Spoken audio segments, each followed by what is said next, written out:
In this video, I'm doing something a little different. Instead of the usual tutorial, I'm going to take you along with me as I decorate a cake and cookie topper for this birthday cake. If you're new here and are interested in learning more about cake decorating, subscribe to my channel for more tutorials, tricks, and product reviews. So come decorate with me.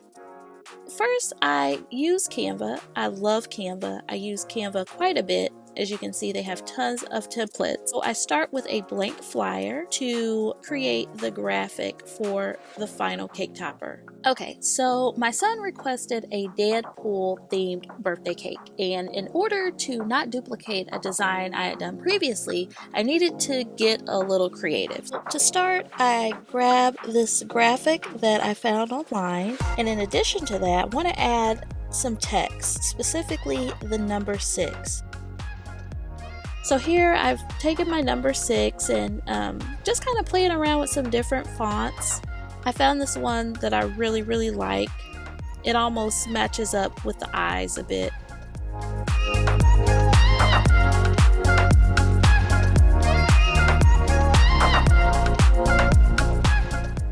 So here I'm arranging them together.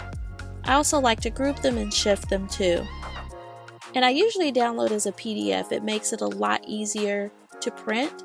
And then finally, I go ahead and rename the design, just in case I need it for later.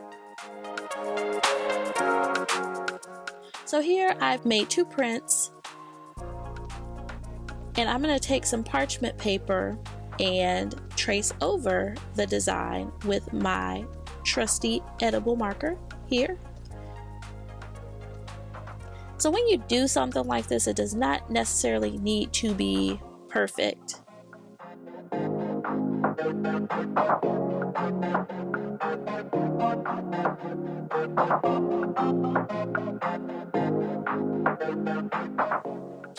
Here I've used my scissors. I'm going to cut this out.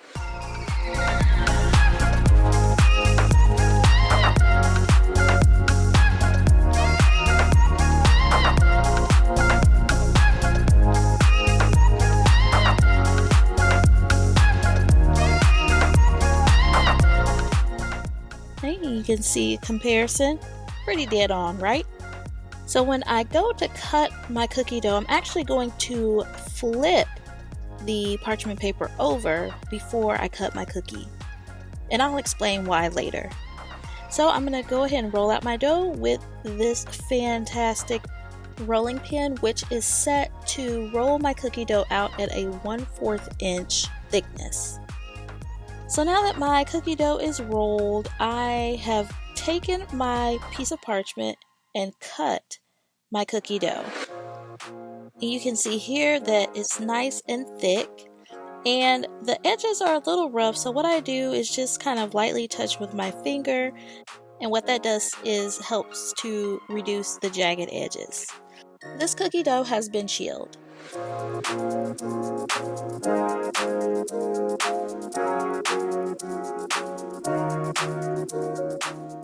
Now here you'll see that I've actually cut 2 cookies in this shape, just so I have a backup cookie, just in case. Now these go into the oven.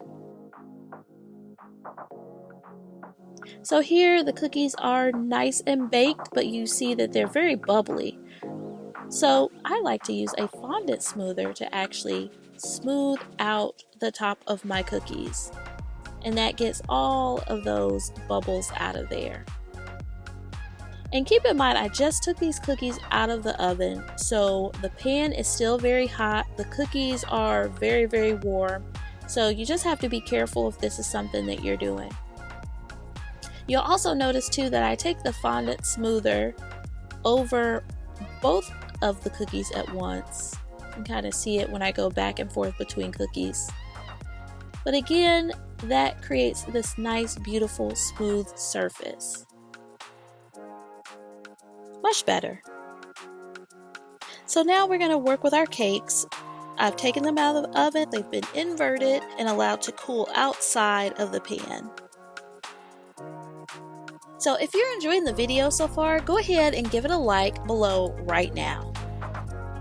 With the cookies completely cool, you'll see here that I have stenciled the design onto the back of one of the cookies. That's right, ladies and gentlemen, we are actually using the bottom of the cookie as the top of the cookie.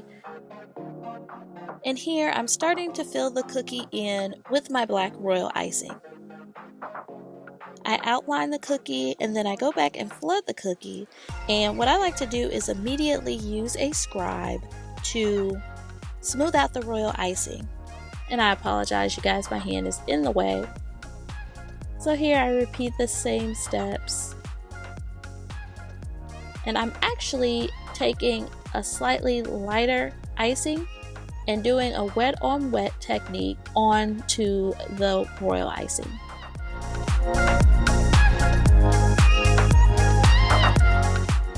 Next, I continue to fill in all the other colors of the cookie with colored royal icing.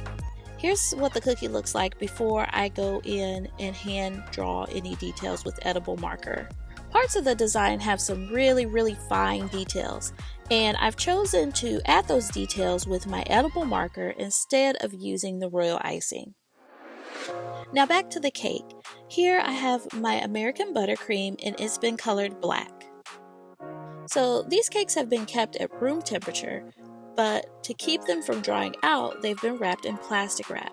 So the first thing I'm going to do is unwrap them, and I'm going to level the cakes. Here I'm using one of my top decorating tools, which is the Wilton cake leveler. So after adjusting the leveler, I place it on multiple sides just to make sure that I have it at the level that I want before I make my cut. See how nice and clean that comes off. So here I'm actually torting this cake, and tort is just a fancy word for cutting a cake into layers.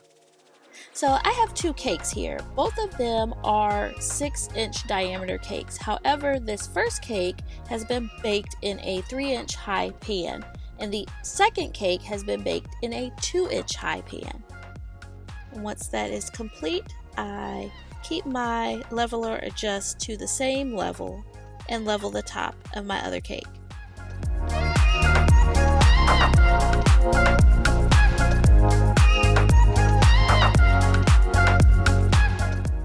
So now that all of the cakes are leveled, I'm going to take a little bit of vanilla flavored simple syrup and moisten those cakes right on up.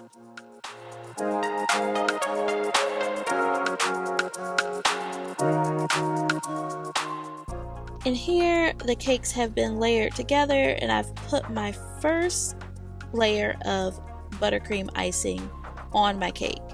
Here I'm using my angled spatula to smooth the sides of my cake. And then I have my special tool that I like to use to smooth the sides of my cake even further. Now for this cake, I am going to be using a decorating comb here as another Wilton product. Of course, Wilton has a tool for everything. And with my cake on my turntable, I just spin it around while holding the comb in place, cleaning the comb up a bit, and then repeating the steps.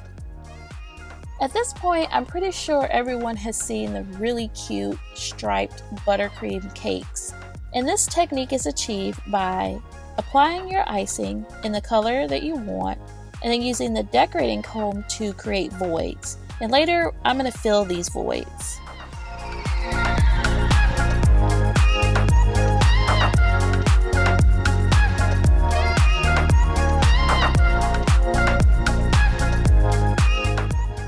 Once I got the combed layer of buttercream to the place I want it to be, I went ahead and placed the cake in the refrigerator. Next, I gloved up because I'm going to be working with just a little bit of fondant for this cake. Here I have a couple of small packs of satin ice fondant, 1 pack of white fondant, and 1 pack of black fondant. I also have my rolling pin, also my fondant cutter, and I'm working with the Flex-A-Bit by Marvelous Molds for the lettering. I start off by taking the black fondant out of the pack. So now I knead the fondant together and make it pliable. A lot of people are intimidated by fondant. It's really easy to use, but there are some very important tips in doing so. Here I am using the Wilton dusting pouch to just lightly dust a bit of powdered sugar onto my surface before I press it down, and I use my small rolling pin to roll out my black fondant.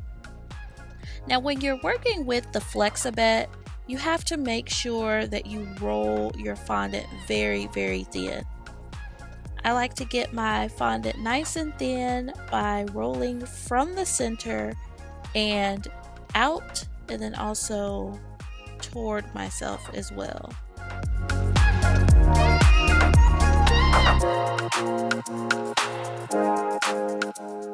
So again, you can see that we've rolled it nice and thin. I allow the fondant to sit for maybe about 10 minutes or so before I cut the fondant into strips. And I'm going to go ahead and set the excess fondant off to the side. And I'm going to proceed to cut the fondant into kind of these irregular rectangles. And I do multiples just in case.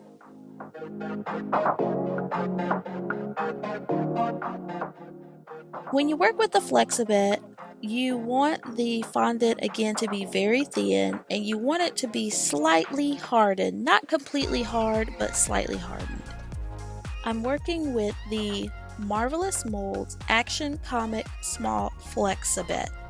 And here I start by pressing the fondant into the Flexibet with my fingers.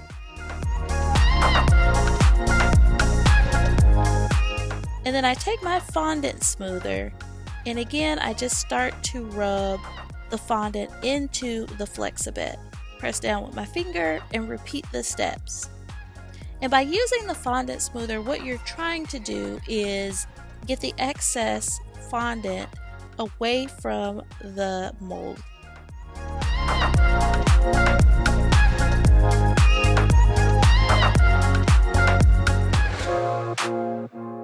And here I just remove any extra fondant from around my letter B. It's ready to come out.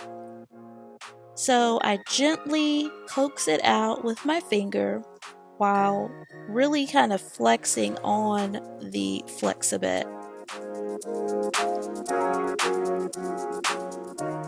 And here is my letter B.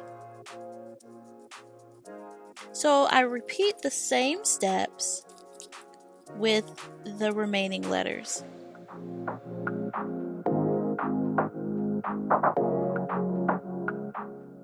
I placed the black letters on top of white fondant, and I went in with some hand painted details and a little bit of airbrushing. To finish the cake, I piped gray buttercream into the voids created by the cone. And finally, I used my icing smoother to smooth the sides of the cake and create these beautiful black and gray stripes.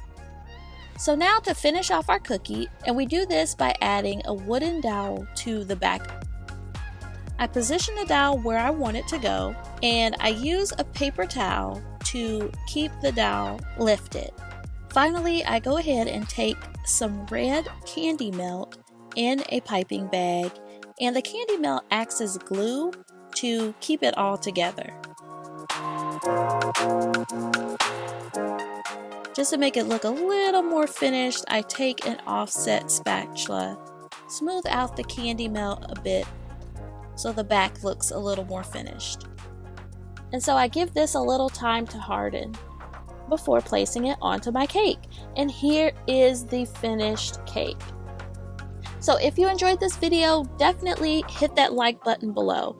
Also, if you are interested in cake decorating and want to see more great cake decorating content, be sure to subscribe and hit the bell to be notified whenever I upload more great content. As always, thanks for watching.